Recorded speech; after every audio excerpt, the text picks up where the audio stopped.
আসসালামু আলাইকুম। আমি মেহেদী হাসান সাইদ, সেলস এক্সপার্ট এর ফাউন্ডার এবং হেড অফ মার্কেটিং টিম হিসেবে কাজ করছি।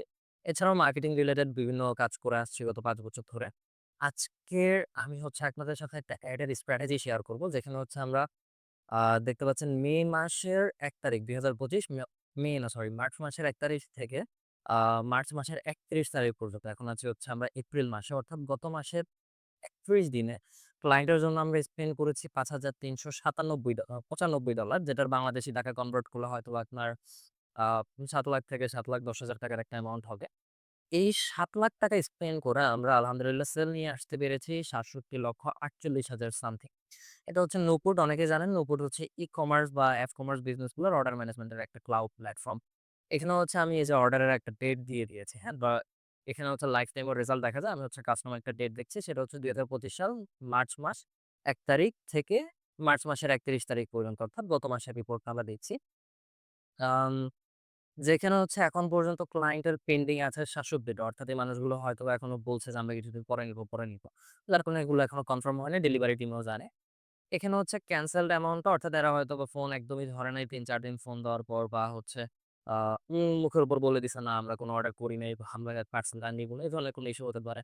আর অ্যাপ্রুভ ১০৪ টা বলতে বোঝানো ১০৪ টা অর্ডার এই মুহূর্তে কনফার্ম করা আছে। কোনো কারণে এখন এগুলোকে ডেলিভারি টিমে দেওয়া হয়নি। হতে পারে প্রোডাক্টের স্টক নাই বা হতে পারে এগুলো সবেমাত্র গতকাল কনফার্ম হয়েছে বাট এখন পর্যন্ত পিক আপ হয়নি। এই ধরনের কোনো একটা ইস্যু হতে পারে। আর এছাড়া আমরা দেখতে পাচ্ছি ইন ট্রানজিট। ইন ট্রানজিট মানে নপুটে বোঝায় পার্সেল গুলো কুরিয়ারে আছে এই মুহূর্তে। এগুলো ডেলিভারিও হয় নাই, রিজেক্টও হয় নাই। কুরিয়ারে আছে। আর ডেলিভার ডিউ পেমেন্ট মানে এই পার্সেল গুলো ডেলিভারি করে দিয়েছে ডেলিভারি টিম। যেটার অ্যামাউন্ট এখন পর্যন্ত ৫৩,৯২,০০০ সামথিং। সো আমরা যদি পেন্ডিং এর থেকে এবং এই পার্সেল গুলোকে যোগ করি অ্যামাউন্ট, একটা রাফ অ্যামাউন্ট করি আমরা যে কত টাকার সেল হলো। একটা রিটার্ন অ্যামাউন্ট বাদ দিয়ে দিব। যেমন ধরে নিই পেন্ডিং আছে ক্লায়েন্টের ৳১,৬০,০০০। আমরা ধরে নিই এখান থেকে মাত্র ৳৬০,০০০ র প্রোডাক্ট উনি ডেলিভার করতে পারলো। একদম সর্বনিম্ন কমটাই ধরবো। অ্যাপ্রুভ এ আছে কনফার্ম করেছেন উনি ৳১,৫৫,২২২ র অর্ডার। আচ্ছা ৳১,৫৫,০০০ না ধরে আমরা এটাকে ধরবো ৳১,৩০,০০০। কারণ এখান থেকে তো অনেক পার্সেল গুলো রিটার্নও আসবে। তো রিটার্ন সাধারণত ৳১,৫৫,০০০ র পার্সেল হলে সেখানে ৳১৫,০০০ র মতো রিটার্ন হয়। তবুও আমি এখানে আরো বাড়ায় রিটার্ন ধরতেছি। যেহেতু এগুলো ঈদের আগের অর্ডার। এখন আফটার ঈদ ডেলিভারি চলতেছে। তো আমি ধরে নিচ্ছি ১,৩০,০০০ আর ইন ট্রানজিট এ ৳৭,৬৯,০০০ থেকে আমি ধরে নিচ্ছি ক্লায়েন্টের ডেলিভারি হবে ৳৭,০০,০০০ অর্থাৎ ৳৬৯,০০০ কে আমরা অ্যাজ আ রিটার্ন বাদই দিয়ে দিচ্ছি। বাট অ্যাকসেপ্টেড এর থেকে বেশি রিসিভ হবে। বাট আমরা ইনশাআল্লাহ কমটা ধরছি এখানে। তো টোটাল ৮,৯০,০০০ যেটার সাথে বর্তমান ডেলিভারি কত হয়েছে? ৫৩,৯২,২৭২ দ্যাট মিনস ৬২,০০,০০০ ৮২,০০০ সামথিং মোটামুটি ৳৬৩,০০,০০০ কনফার্ম সেল এর থেকে আরো কিছুটা বাড়ারও সম্ভাবনা আছে। সো আজকে এই ভিডিওটাতে আমি আপনাদের সাথে শেয়ার করব কিভাবে মাত্র $৫,৩৯৫ দ্যাট মিনস ৳৭,০০,০০০ ডলার স্পেন্ড করে আমরা ক্লায়েন্টের জন্য ৬৩,০০,০০০ টাকার সেল জেনারেট করতে পেরেছি। এখানে আমি আপনাদের সাথে এমন কোনো আজগুবি কথা শেয়ার করব না যেটা আপনাদের অতিরিক্ত হোপ দেখাবে। যেটা আপনাদেরকে স্বপ্ন দেখাবে যে না Facebook এ একটা পেজ খুললো, এড অ্যাকাউন্ট খুললো, পোস্ট মারো, সেল দিয়ে দিলো। এই ধরনের কোনো এক্সেপশনাল আ আশা আমি আপনাদেরকে দেখাবো না যেগুলো একদম টোটালি আনরিয়ালিস্টিক কথাবার্তা হয় থাকে। সো এই ভিডিওটার বেসিক্যালি আমার কিছু উদ্দেশ্য আছে, হ্যাঁ? যার মধ্যে একটা অন্যতম উদ্দেশ্য হচ্ছে সেলস ফানেল নিয়ে মানুষের কিছু ভুল ধারণা আছে। অনেকে মনে করে সেলস ফানেল কাজ করে না। অনেকে মনে করে যে শুধু আ সেল মেসেজ ক্যাম্পেইন বা কি বলে এটাকে? সেলস ক্যাম্পেইন দিয়ে দিব। যারা টার্গেটে পড়বে ওদেরকে আমরা কাস্টম করে রিটার্গেট করব। অনেকে এটাকেই মনে করে সেলস ফানেল। আবার যাই হোক সেলস ফানেল নিয়ে অনেক মিসকনসেপশন আছে। এটাকে ইমপ্লিমেন্ট করতে গেলেও অনেকে অনেক রকমের ভুল করে থাকে। তো ভিডিওটাতে আমি চেষ্টা করব কিভাবে সেলস ফানেলটা বেটার ওয়েতে ইমপ্লিমেন্ট করা যায় সেটা দেখাতে বা অন্তত আমি যে স্ট্র্যাটেজিটা ইমপ্লিমেন্ট করে থাকি সেই স্ট্র্যাটেজিটা কিছুটা হলেও দেখাতে। এছাড়াও আমার আরো কিছু মোটিভ আছে এই ভিডিওটা করার। যার মধ্যে একটা অন্যতম বেশিরভাগ অনলাইন ব্যবসায়ীদের মধ্যে একটা মিসকনসেপশন আমি দেখি। সবাই মনে করে যে Facebook পেজ-টেজ খুলে একটা বুস্ট মেরে দিবে, ল্যান্ডিং পেজ করে সেল হেঁটে, হেঁটে তার কাছে আসবে। বাট বাস্তবতা ভিন্ন। আপনি যদি ওইরকম এক্সপেকটেশন রাখেন আপনি হতাশ হবেন। সেল Facebook এর মাধ্যমে আনা সম্ভব। আমরা Facebook থেকে কয় টাকার স্বপ্ন দেখি সেল জেনারেট করার। আমরা বড়জোর ১,০০,০০,০০০, ৫,০০,০০,০০০, ৩০,০০,০০০, ২০,০০,০০০ মোটিভ ধরে রাখছি। বাট Xiaomi র দিকে তাকান। Xiaomi আজকে ইন্ডিয়া বাংলাদেশে কত বড় একটা ব্র্যান্ড। এই Xiaomi কিন্তু ইন্ডিয়াতে পথ চলা শুরু করছিল জাস্ট সোশ্যাল মিডিয়া মার্কেটিং দিয়ে ইউস করে। সো সোশ্যাল মিডিয়া মার্কেটিং একটা পাওয়ারফুল টুল, একটা পাওয়ারফুল চ্যানেল। এটাকে যদি প্রপার স্ট্র্যাটেজি দিয়ে হ্যান্ডেল করা যায়, কোটি টাকা সেল জেনারেট করা কোনো ব্যাপার না। সো আমাদের আরেকটা অজ্ঞতা আছে বেশিরভাগ অনলাইন ব্যবসায়ীদের, সেটা হচ্ছে আমরা কনটেন্ট ফানেল সম্পর্কে বুঝিই না। আমরা মনে করি যে কোনো একটা এজেন্সি থেকে জাস্ট একটা কনটেন্ট করায় নিব, একটা প্রমোশনাল কনটেন্ট বা নিজেরা কয়েকটা পিআর দিয়ে কনটেন্ট করায় নিব। সেই কনটেন্টের উপর যত মন চাবে তত পোস্ট করবো, সেল হেঁটে হেঁটে আসবে। বাস্তবটা এরকম না। কনটেন্ট ফানেল গুলো একটা ট্রাম থাকে। তারপর হচ্ছে 360 ডিগ্রি স্ট্র্যাটেজি নিয়ে আমরা ভাবি না। আমাদের বেশিরভাগ অনলাইন উদ্যোক্তারা, যখন আমি কনসালটেশনে বসি, প্রত্যেকে মনে করে অ্যাড ক্যাম্পেইন হচ্ছে ultimate way to do marketing of online business. But এটা কিন্তু একটা ভুল ধারণা। একটা অনলাইন বিজনেসকে যখন আপনি স্কেল আপ করতে যাবেন, তখন আপনাকে 360 ডিগ্রি ওয়েতে চিন্তা করতে হবে। অর্থাৎ আমরা আর কি করতে পারি? সেখানে omni চ্যানেল স্ট্র্যাটেজি হইতে পারে। সেখানে আমার একটা নির্দিষ্ট কনটেন্ট ক্যালেন্ডার থাকতে পারে। সেখানে আবার ইনফ্লুয়েন্সার এন্ডোর্সমেন্ট থাকতে পারে। সেখানে আমার সেলিব্রিটি এন্ডোর্সমেন্ট থাকতে পারে। অনেক ধরনের স্ট্র্যাটেজি থাকতে পারে। সেগুলি নিয়ে আমরা ইনশাআল্লাহ এই ভিডিওতে একটু ব্রিফ আলোচনা করব। আর হচ্ছে আ ল্যান্ডিং পেজের সম্পর্কে আমাদের একটা অতিরিক্ত আ নির্ভরতা আছে। হ্যাঁ? আমরা মনে করি যে একটা ল্যান্ডিং পেজ করে সেলস ক্যাম্পেইন দিয়ে দিব। Facebook এর অ্যালগরিদম আকাশ বাতাসের থেকে সেল এনে দিই। বাট এটা কিন্তু সম্ভব না। আগে আপনাকে প্রোডাক্টের ফিড তৈরি করতে হবে, প্রোডাক্টের ব্র্যান্ড রিকল করতে হবে। তারপর হচ্ছে একটা মানুষ থেকে নিতে পারবেন। ধরেন একটা রাস্তা দিয়ে র‍্যান্ডমলি হেঁটে যাচ্ছেন। আ আপনার ৳৫০০ দরকার।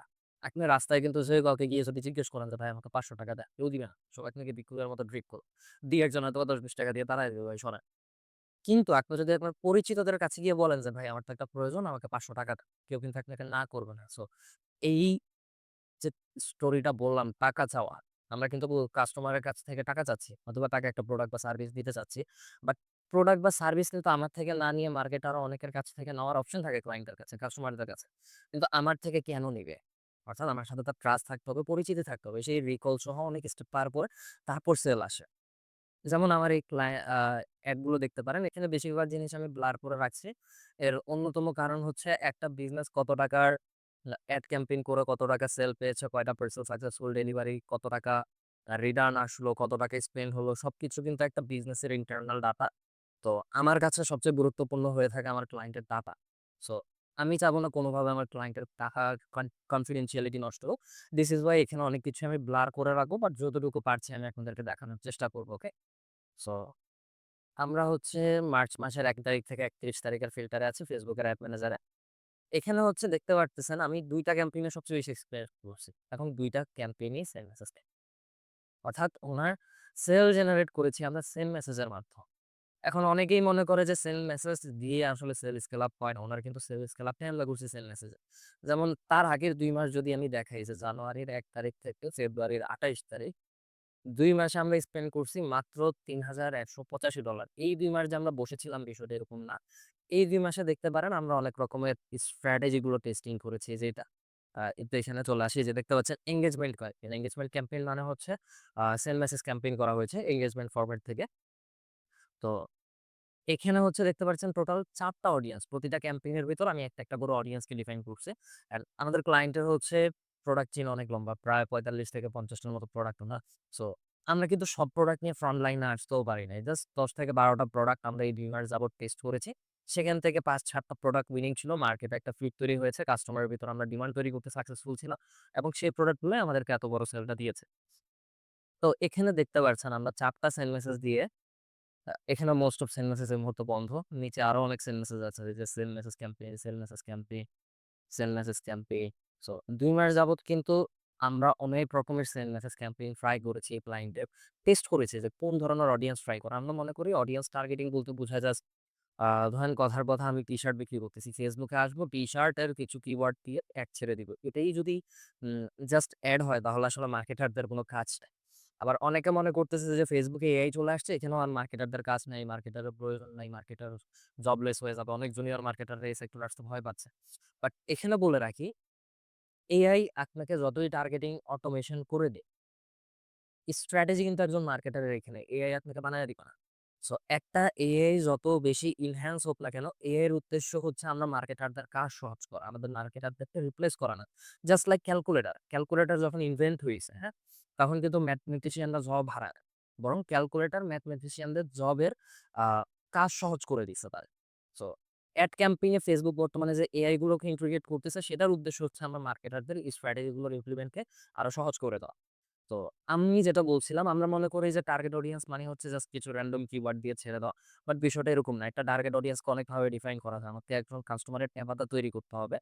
আ আমার কাস্টমার কিসে পড়ে, আমার কাস্টমার কোন লোকেশনে থাকতে পারে, আমার কাস্টমার আমার প্রোডাক্টের পাশাপাশি তার জীবনে দৈনন্দিন আর কি প্রোডাক্ট সে অনলাইন থেকে কেনাকাটা করতে পারে।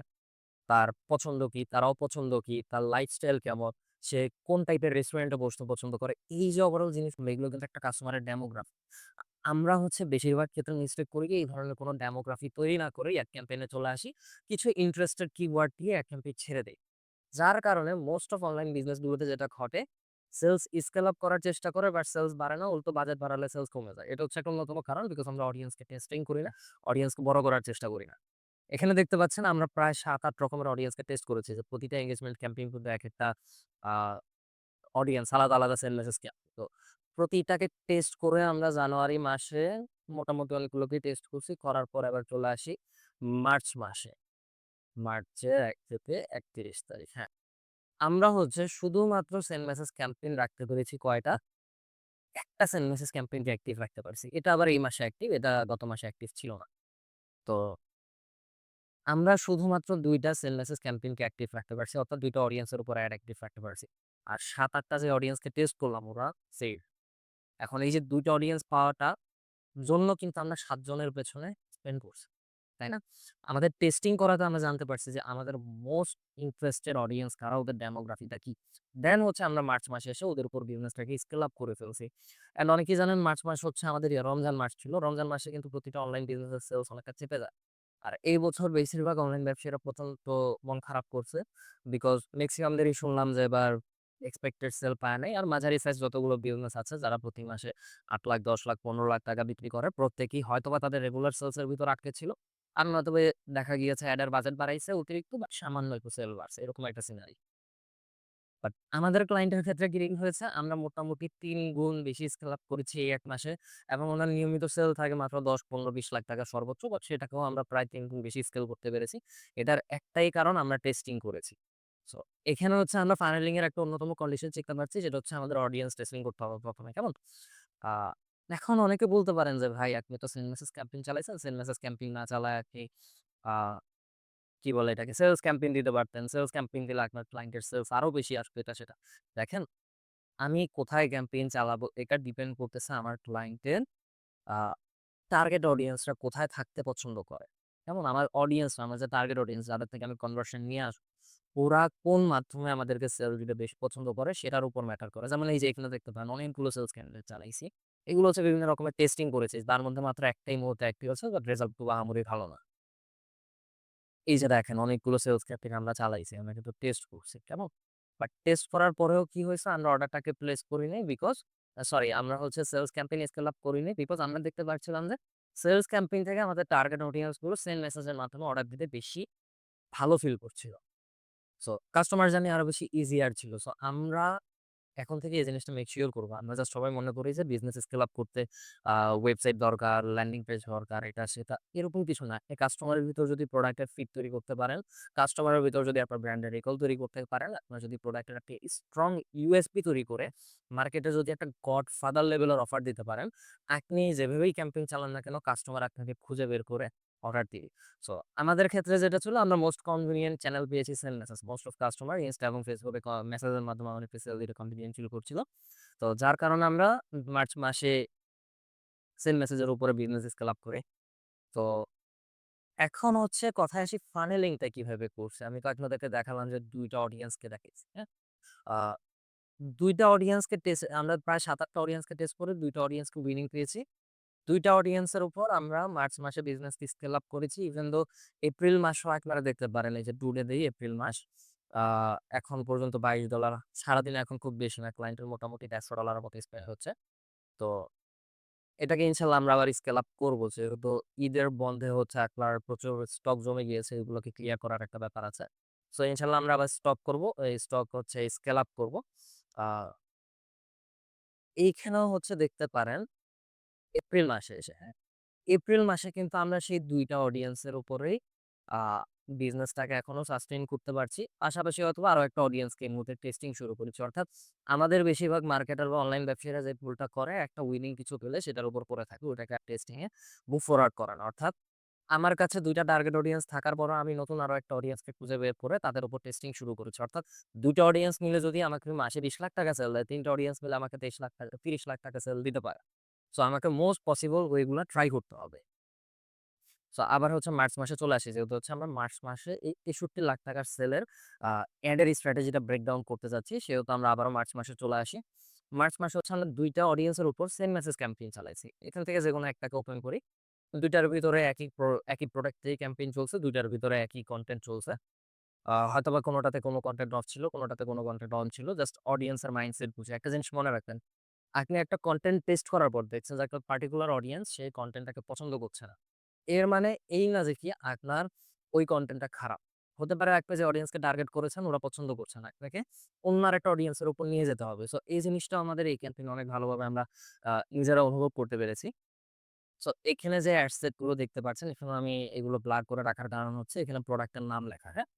সো এখানে হচ্ছে চলে আসি। এগুলো তো মাত্র অ্যাক্টিভ এপ্রিল মাসের অ্যাক্টিভ। আমি হচ্ছে হ্যাঁ, হাইয়েস্ট লোয়েস্ট দিয়ে দিচ্ছি।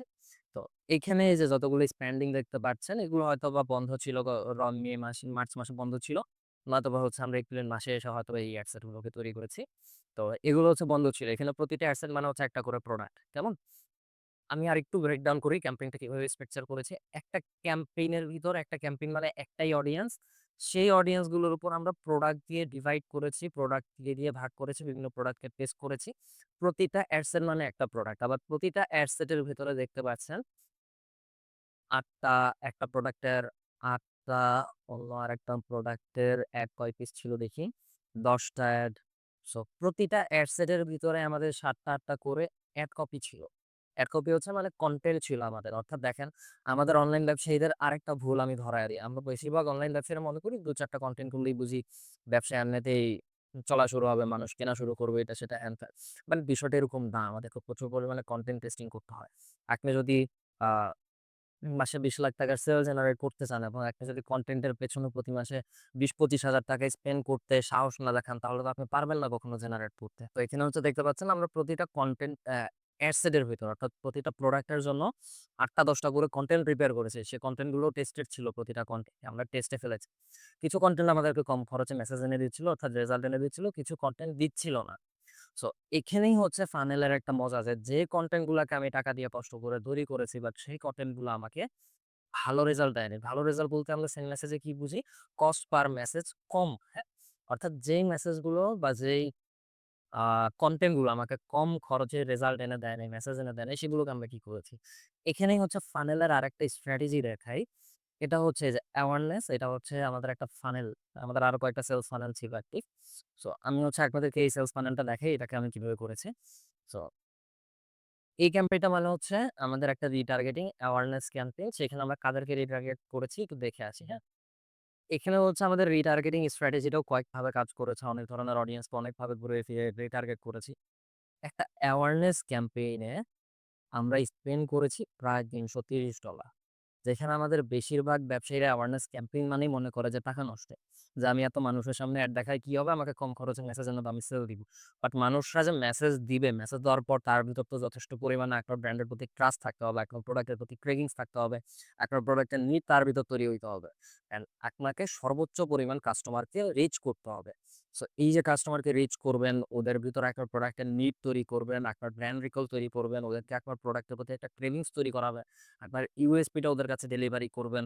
এই যে প্রসেসগুলো, এই প্রসেসটা সবচেয়ে কম খরচে কিন্তু করা যায় অ্যাওয়ারনেস ক্যাম্পেইন এর মাধ্যমে, হ্যাঁ?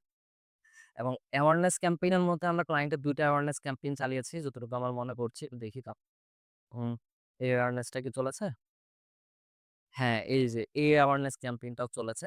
এই অ্যাওয়ারনেস ক্যাম্পেইনটা হচ্ছে tofu awareness camp, top of the funnel অর্থাৎ যে ২ টা অডিয়েন্স আমাদের ভালো কাজ করছিল, ওদের উপর আমরা ১ মাসে স্পেন্ড করেছি প্রায় $৫৪ মাত্র।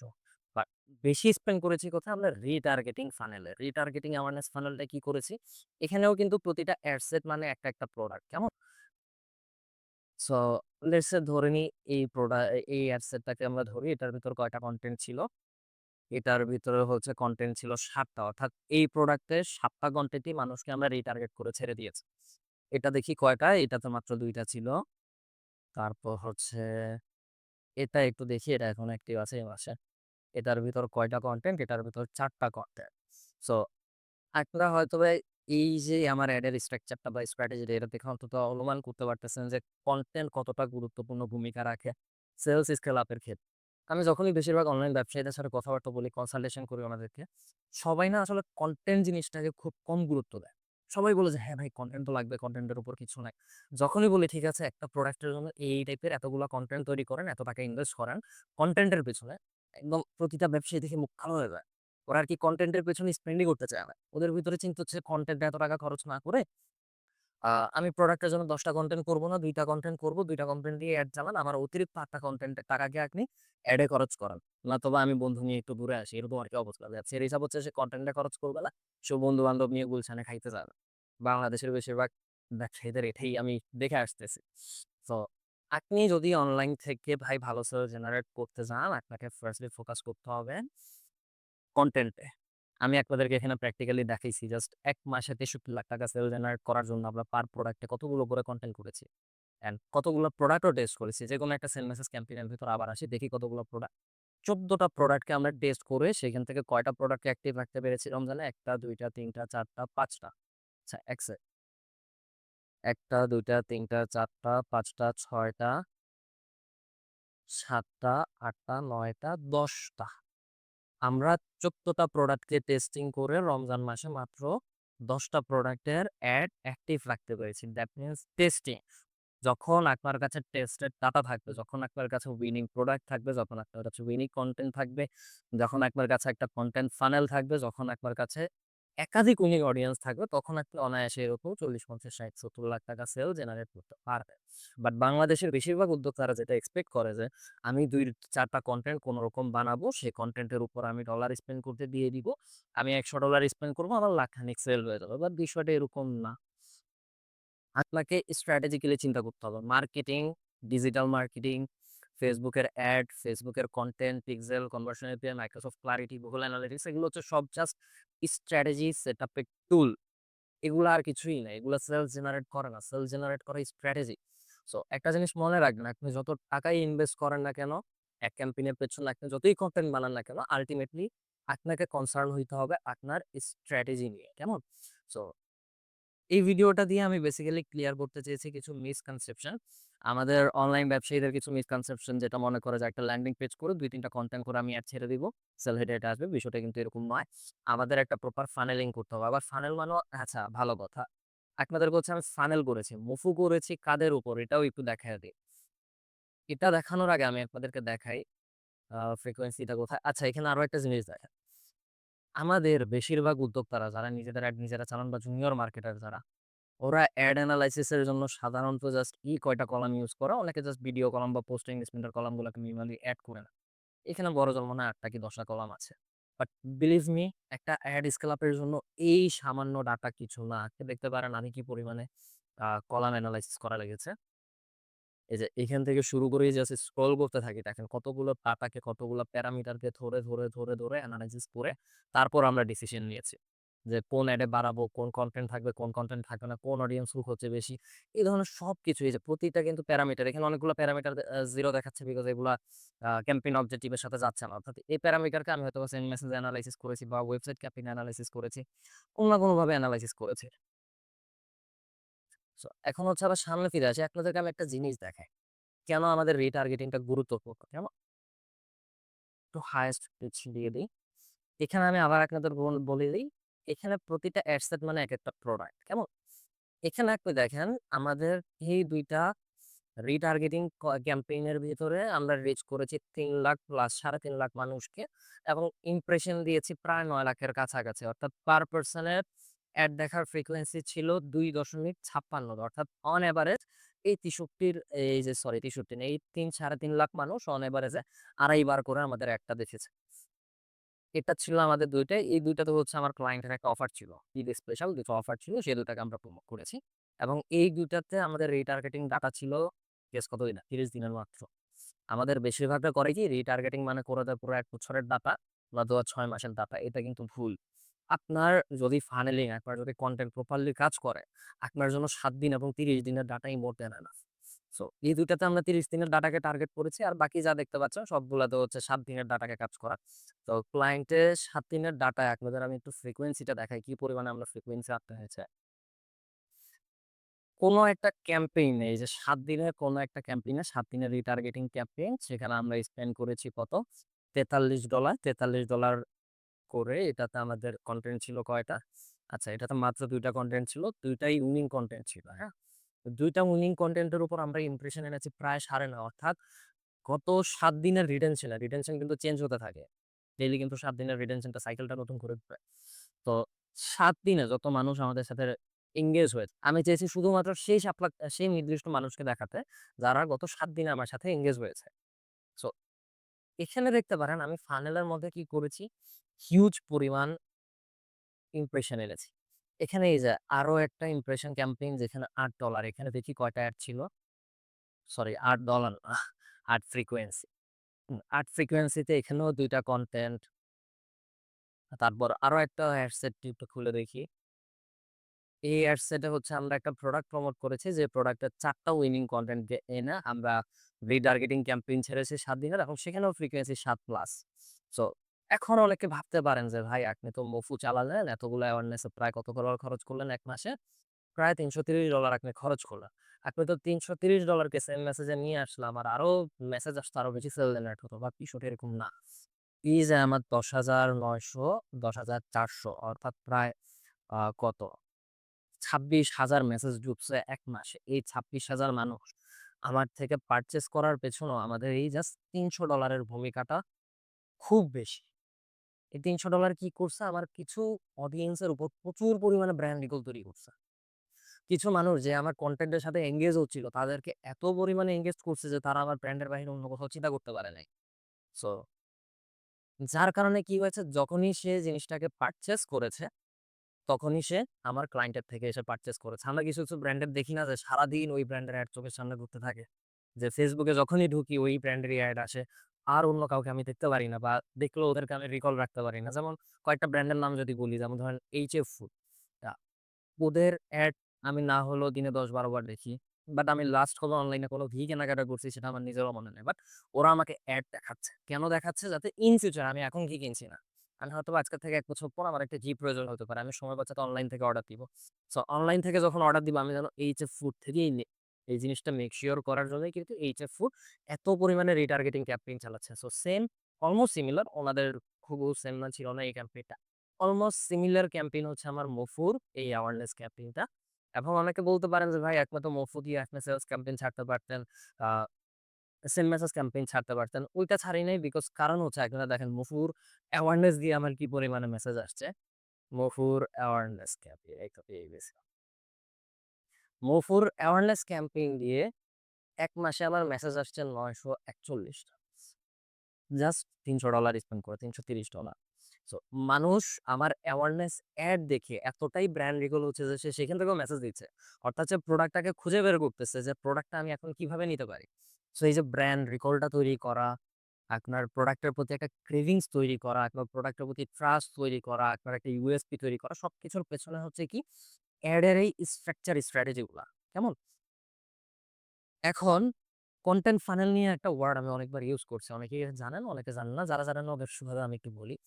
আমি কিন্তু আপনাদেরকে দেখাইছি যে আমাদের প্রতিটা এড এর ভিতরে, প্রতিটা প্রোডাক্টের ভেতরে হুম? প্রায় ৮ টা ১০ টা ৯ টা করে কনটেন্ট ছিল। অর্থাৎ একটা প্রোডাক্টের ৮ টা ১০ টা ৯ টা কনটেন্ট। প্রতিটাতেই আমরা প্রোডাক্টটাকে প্রমোশন করছি। কোনটা ডিরেক্টলি, কোনটা ইনডিরেক্টলি। সো এতগুলা কনটেন্ট করার উদ্দেশ্য একটা মানুষ কিন্তু অনেকভাবে চিন্তা করতে পারে। কেমন? আ লেটস সে ধরে নেই আমি হচ্ছে অ্যাঙ্কারের একটা এয়ারবাডস কিনবো অনলাইন থেকে, হ্যাঁ? এখন আমার কিন্তু আমি ধরেন এই অ্যাঙ্কারের এয়ারবাডসটা মার্কেটিং করতেছি। তো আমার টার্গেট অডিয়েন্স এ কিন্তু অনেক রকমের কোয়েশ্চেন থাকতে পারে। এটার একটা গতানুগতিক প্রমোশনাল কনটেন্ট কি হতে পারে? যে মিউজিক সুন্দর পাওয়া যায় এবং আপনার চার্জ অনেকক্ষণ বেশি থাকে, ওয়াটার রেসিস্ট্যান্ট, এগুলো বলে আমি একটা ক্যাম্পেইন ছাড়লাম, অডিয়েন্সকে টার্গেট করলাম। বুঝার চেষ্টা করেন, অথবা আমি বুঝাতে পারতেছি না, না বুঝলে পেজে নক করেন। ইনশাআল্লাহ আমার টিম থেকে, আমার মার্কেটিং টিম আপনাদেরকে জিনিসটা বোঝানোর চেষ্টা করবে। তো ধরে নেন একটা এয়ারবাডস কিনতে গেলে আমার গতানুগতিক প্রমোশনাল ভিডিওতে কি বলতে পারি আমরা? আমরা ওটার সাউন্ড কোয়ালিটিকে বলতে পারি, আমরা ওটার ওয়াটার রেসিস্টেন্সিটিকে বলতে পারি, ওটার ওয়ারেন্টিটাকে বলতে পারি, ওটার ব্যাটারি লাইফটাকে বলতে পারি। কিন্তু আমার টার্গেট অডিয়েন্স এর কিন্তু একটা এয়ারবাডস কেনার ক্ষেত্রে আরো অনেক রকমের কনসার্ন থাকতে পারে। যেমন সে কনসার্ন হইতে পারে যে তার আ যে এয়ারবাডস টা আছে এটা দিয়ে কথা বলে কতটুকু কমফোর্ট। অনেক এয়ারবাডস আছে কথা পায় না। সো এই এয়ারবাডস টা কি কথা ভালোভাবে ক্যাচ আপ করতে পারবে কিনা? অর্থাৎ আমি এই এয়ারবাডস টা ইউজ করে কি মিটিং, কল এগুলো অ্যাটেন্ড করতে পারবো কিনা? তারপর আমার এয়ারবাডস টাতে হচ্ছে আরেকটা কি কোয়েশ্চেন থাকতে পারে কাস্টমারের। লেটস সে চিন্তা করে দেখি। এই মুহূর্তে আমার তাড়াহুড়ায় মাথায় আসতেছে না। আপনাদের মাথায় আসলে কমেন্টে জানান। আ যেমন হচ্ছে কাস্টমারের আরেকটা কোয়েশ্চেন হতে পারে, আ কি হতে পারে? জিনিসটা সাউন্ড কন্ট্রোল। যে আমি আমার মন মতো করে বেস গুলাকে কন্ট্রোল করতে পারবো কিনা, মিউজিকের কোয়ালিটিটাকে কন্ট্রোল করতে পারবো না। সো একটা প্রোডাক্ট কিন্তু কাস্টমার অনেকভাবে চিন্তা করে, হ্যাঁ? যেমন একটা উইংস ব্রেকার এর কথা বলি। উইংস ব্রেকার বাইকাররা কেন পরে? উইংস ব্রেকার বাইকাররা পরে শীত, খাড়া, ঠান্ডা বাতাস থেকে নিজেকে বাঁচাইতে। বাট একটা উইংস ব্রেকারের প্রমোশনাল কনটেন্ট ইফেক্ট অনেক টাকা হুক দিতে পারে। একটা কাস্টমারকে বলতে পারেন যে ঢাকা শহরের রাস্তাঘাটে ধুলাবালি থেকে আপনার জামাকাপড়কে অফিসে যাওয়ার আগে সেফ রাখার জন্য উইংস ব্রেকার ইউজ করেন। এটাও কিন্তু একটা প্রোডাক্টের হুক পয়েন্ট। সো এই যে ৮ টা ১০ টা কনটেন্ট প্রতিটার ভিতরে আমরা একেকটা হুক পয়েন্ট ফ্রন্টে রাখি। কেমন? সো ফ্রন্টে রেখে সেই কনটেন্ট গুলাকে রিটার্গেট করতে থাকি। বিকজ Facebook এ অডিয়েন্স আছে ৫,০০,০০০ ৭,০০,০০০ মানুষ যারা এই প্রোডাক্টটা কেনার জন্য বসে রইছে বাট কিনতেছে না। বিকজ কেউ এখন ওনাদেরকে ট্রিগার ফিল করাচ্ছে না। কেমন? কারণ তার প্রবলেম একটা। এখন তাকে যদি আপনি সারাদিন অন্য প্রবলেম তার এটার সামনে গিয়ে বলেন, সে কিনবে? কিনবে না। যেমন আমি ২ মাস আগে একটা লং ওয়ালেট অর্ডার করেছি অনলাইনে। আ তখন হচ্ছে আমি নতুন একটা অ্যান্ড্রয়েড ফোন নেওয়ার পর আমি যেটা ভুগছিলাম যে আমার iPhone, Android, মানিব্যাগ এই ৩ টা জিনিসকে একসাথে নিয়ে কোথাও যাতায়াত করতে খুব বিরক্ত লাগছিল। ধরেন সাপোজ আমি আমার অফিসের নিচের দোকানে গিয়েছি। ২ টা ফোন, একটা মানিব্যাগ হ্যান্ডেল করতে খুব বিরক্ত লাগছিল। মনে হচ্ছিল আমি হারায় ফেলব। তো কোনো একটা লেদার ওয়ালেট বিক্রি করার কমার্স বিজনেস। ওদের আমি এড দেখি অনেকদিন ধরে কিন্তু কখনো কিনি নাই। ওদের এড না হইলে আমি তখন পর্যন্ত ৫০-৬০ বার দেখে ফেলছি বা কখনো আমি পারচেজ করি নাই। কিন্তু ওরা ওদের একটা লং ওয়ালেটের এড এর ভিতরে বলতেছে যে, "আমাদের এই লং ওয়ালেটটা দিতে পারেন। এটার ভিতরে আপনি অনায়াসে ২ টা ফোন রাখতে পারেন।" আমি কিন্তু কখনোই লং ওয়ালেট ইউজ করি না। ওনাদের সেম লং ওয়ালেটের এড আমি অনেকবার দেখেছি। লং ওয়ালেটের লেদার ভালো, এটা ভালো, সেটা ভালো, সাইজ কমফোর্ট অনেক কিছু তারা বলছে। আমি নেই নাই, গুরুত্বই দিই নাই এটায়। বাট সে কোন একটা কনটেন্ট এর ভিতরে আমার পার্সোনাল প্রবলেমটাকে হুক করেছে। সে কি বলেছে যে, "দেখেন আমাদের লং ওয়ালেটের ভিতর টাকা যত মন চায় তত রাখতে পারছেন।" একটা বান্ডিল সে রাখছে। সে ২ টা অ্যান্ড্রয়েড ফোন ২ পাশে রেখে দেখতেছে, এই যে দেখেন আমাদের নারীকে কিন্তু এখনো খুব বেশি ফুলে নাই। সো এই যে হুক পয়েন্ট আমার সমস্যার আমি সলিউশন পেয়ে গিয়েছি, সাথে, সাথে কিনে ফেলেছি। সো এভরি সিঙ্গল প্রোডাক্ট অনেক রকমের হুক পয়েন্ট হয়। একটা টার্গেট অডিয়েন্স এর অনেক রকম পেইন পয়েন্ট থাকে। সো একজন মার্কেটারকে কাজ করতে হয় প্রতিটা পেইন পয়েন্ট নিয়ে। যেটা হচ্ছে আমাদের অনলাইন উদ্যোক্তারাও করে না, আমাদের জুনিয়র মার্কেটারদের এই বিষয়ে অনবগত। যে ওনারা জানে না বিষয়গুলো। সো সেজন্য বিষয়গুলোকে আমি আলোচনা করছি। সো মোটামুটি আমি যতটুকু পেরেছি আমার ক্লায়েন্টের কনফিডেনশিয়ালিটি মেইনটেইন করে আপনাদেরকে সবকিছু দেখানোর আমি দেখিয়েছি। আ এখানে আরেকটা জিনিস দেখেন, আমরা হচ্ছে এই যে জাস্ট রমজান মাস অর্থাৎ মার্চ মাসের ১ তারিখ থেকে ৩১ তারিখ পর্যন্ত $৫,৩০০ সামথিং $৫,৪০০ ধরে নেই। $৫,৪০০ স্পেন্ড করে রিচ করতে পেরেছি ১৯,০০,০০০ মানুষ। হুম? ১৯,০০,০০০ মানুষ থেকে এখানে অনেকগুলা ক্যাম্পেইন তো প্রতিটা ক্যাম্পেইন এর যদি ইউনিক রিচ কে কাউন্ট করি, ধরতে পারি মোটামুটি ৫,০০,০০০ থেকে ৭,০০,০০০ হচ্ছে আমাদের ইউনিক পারসন যাদের আমরা রিচ করতে পারছি। যারা এই প্রোডাক্টের একদম অ্যাকচুয়াল অডিয়েন্স লিস্ট যারা এটাকে নিয়মিত কেনাকাটা করছে। সো সেই অডিয়েন্সটাকে আমরা ধরতে পারি ৫ থেকে ৭,০০,০০০। সো এই ৫-৭,০০,০০০ মানুষকে আমরা কতগুলো ইমপ্রেশন দিয়েছি একটু দেখেন। জাস্ট ১ মাসে তাদেরকে আমরা ১,৩০,০০,০০০ না, এটা কত? ১,১১,০০,০০০ বার ইমপ্রেশন দিয়েছি। ১,১১,০০,০০০ না, আমার নিজের গত অবদান একটু। ১,১৩,০০,০০০ বার, ১,১৩,০০,০০০ বার ৫ থেকে ৭,০০০ মানুষকে এডটা গিলানো হইছে। তাকে আমরা প্রোডাক্টটা একদম হজম করায় ফেলছি যে, "তোমার যদি এই সমস্যা হয় তুমি আমার এই প্রোডাক্টটাই কিনো। তোমার যদি ২ টা ফোন থাকে তুমি আমার ওয়ালেটটা কিনো।" এভাবে হচ্ছে মানুষকে বুঝাইছি। তো আপনারা যারা হচ্ছে অনলাইন বিজনেসকে স্কেল আপ করতে চান, হ্যাঁ? গতানুগতিক জাস্ট বুস্ট করলে সেল আসবে, এই মত থেকে চলে আসে। এই জিনিস এই চিন্তাভাবনা থেকে বের হয়ে যান। একটা সময় ছিল যে জাস্ট আমি এড ক্যাম্পেইন এ বুস্ট দিব, আমার অটোমেটিক সেল আসবে। কিন্তু ওই সময়টা এখন আর নাই। আ বেশি না, জাস্ট ২ বছর আগে ২০২৩ সালে এমনও সময় গিয়েছে যে কনটেন্ট কি হচ্ছে না হচ্ছে দেখার সময় নেই। কোন রকম একটা কনটেন্ট এর প্রোডাক্ট ভিজুয়ালাইজ করতে পারলেই চলে। সেটার উপর আমরা টার্গেট অডিয়েন্স টেস্টিং এরও প্রয়োজন নেই। কোন রকমের একটা টার্গেট করে ছেড়ে দিব। Facebook থেকে অটোমেটিক সেল বের হয়ে যেত। কারণ হচ্ছে ২০২৩ সালে আমাদের কম্পিটিশন কম ছিল। কাস্টমারদের অ্যাটেনশন নেওয়া খুব ইজি ছিল। মানুষের সাইকোলজি এখন যতটা কমপ্লেক্সলি মানুষ চিন্তা করে, তখন এতটা কমপ্লেক্স ওয়েতে মানুষ চিন্তা করত না। এতটা ব্র্যান্ড নিয়ে চিন্তা করত না, এতটা ট্রাস্ট নিয়ে চিন্তা করত না, যেটা ২০২৫ সালে এসে এভরি কাস্টমার করতেছে। সো আমাদের কাস্টমার বেস কিন্তু স্মার্ট হয়ে গেছে আগের থেকে। ওরা অনেক মডার্ন হইছে, অনেক ডেভেলপড হইছে, অনেক কনসার্ন হইছে। বাট অ্যাজ আ মার্কেটার, মার্কেটের 90% মার্কেটাররা এখনো নিজেদেরকে ক্লায়েন্টের অর্থাৎ টার্গেট অডিয়েন্সের কাস্টমারের মতামতের সাথে, কাস্টমারদের থিংকিং এর সাথে নিজেদেরকে আপগ্রেড করে নাই। সো যার কারণে আমরা বেশিরভাগ সময় দেখতে পারতেছি বেশিরভাগ অনলাইন ব্যবসাগুলো হয় লস ফেস করতেছে এড ক্যাম্পেইন করতে গিয়ে। নয়তোবা দেখা যাচ্ছে আপনার এড এর খরচ উঠাতে পারতেছে না। নয়তোবা দেখা যাচ্ছে যে সে প্রতি মাসে ১০ লাখ, ১২ লাখ, ১৫ লাখ টাকা সেল দিচ্ছে। চাচ্ছে সামনের মাস থেকে তার বিজনেস একটু, একটু করে স্কেল আপ হোক। কারণ বিজনেসের আসল মজা হচ্ছে স্কেল আপ। বিজনেস যদি এক জায়গায় আটকিয়ে রাখতে হয় সেটা বিজনেস না ভাই, ওটা একটা জব। সো প্রতিটা বিজনেস ওনারের ইচ্ছা থাকে তার বিজনেসটি স্কেল আপ হতে থাকুক। সো দেখা যায় কি অনলাইন ব্যবসায়ীরা যখন তাদের এড এর বাজেটটাকে বাড়ায়া দেয়, সেল না বেড়ে সেল কমে যাচ্ছে। এর কারণ হচ্ছে কনটেন্ট টেস্টিং করতেছে না, এর কারণ হচ্ছে অডিয়েন্স টেস্টিং করতেছে না, এর কারণ হচ্ছে তার কাছে উইনিং অডিয়েন্স নাই, উইনিং কনটেন্ট নাই, কনটেন্টের কোনো ফানেলও নাই। এবং যথেষ্ট পরিমাণ কনটেন্ট নাই। কনটেন্ট গুলার ভিতরে আবার যথেষ্ট হুক পয়েন্ট। সো মার্কেটিং কিন্তু একটা 360 ডিগ্রি স্ট্র্যাটেজি। আমি আবারও বলি এই যে Facebook অ্যাড ম্যানেজার, Facebook এর কনটেন্ট, TikTok, Instagram সবকিছু হচ্ছে জাস্ট একটা মার্কেটিং চ্যানেল এবং মার্কেটিং টুল। আসল মার্কেটিং একজন মার্কেটারের এখানে। সো আপনার স্ট্র্যাটেজি যত বেশি এনহ্যান্সড হবে, আপনার স্ট্র্যাটেজি যত বেশি একুরেট হবে, আপনার সেল তত বেশি বাড়বে, আপনার অডিয়েন্স আপনাকে তত বেশি রিকল করবে, আপনার ব্র্যান্ডিং অনলাইনে তত বেশি স্ট্রং হবে এবং আপনার ক্লায়েন্টও তত বেশি সেলস পাবে। সো যাই হোক, ভিডিও অনেক বেশি লম্বা হয়ে গিয়েছে। আমি বেসিক্যালি এই ভিডিওটাতে মানুষের কিছু মিসকনসেপশন দূর করার চেষ্টা করেছি এবং আসলে একটা এড এর ফানেলিং কিভাবে কাজ করে সেটা আমি দেখানোর চেষ্টা করেছি। সো এখান থেকে অনেকের হয়তোবা অনেক রকমের কোয়েশ্চেনস বের হতে পারে। যদি আপনাদের কোন প্রকার কোয়েশ্চেনস থাকে নির্দ্বিধায় সেলস এক্সপার্টের বিজনেস পেজে আমাদেরকে নক করবেন বা আমাদের WhatsApp নাম্বারে আমাদেরকে নক করবেন। সেখানে আমাকে পান কিংবা না পান, আমাদের মার্কেটিং টিম থেকে ইনশাআল্লাহ আপনাদেরকে সর্বক্ষণ কনসালটেন্সির একটা ব্যবস্থা করা হয়েছে। সো দেরি না করে আপনাদের যদি কোন প্রকার কোয়েশ্চেনস থাকে, feel free to inbox us. আসসালামু আলাইকুম।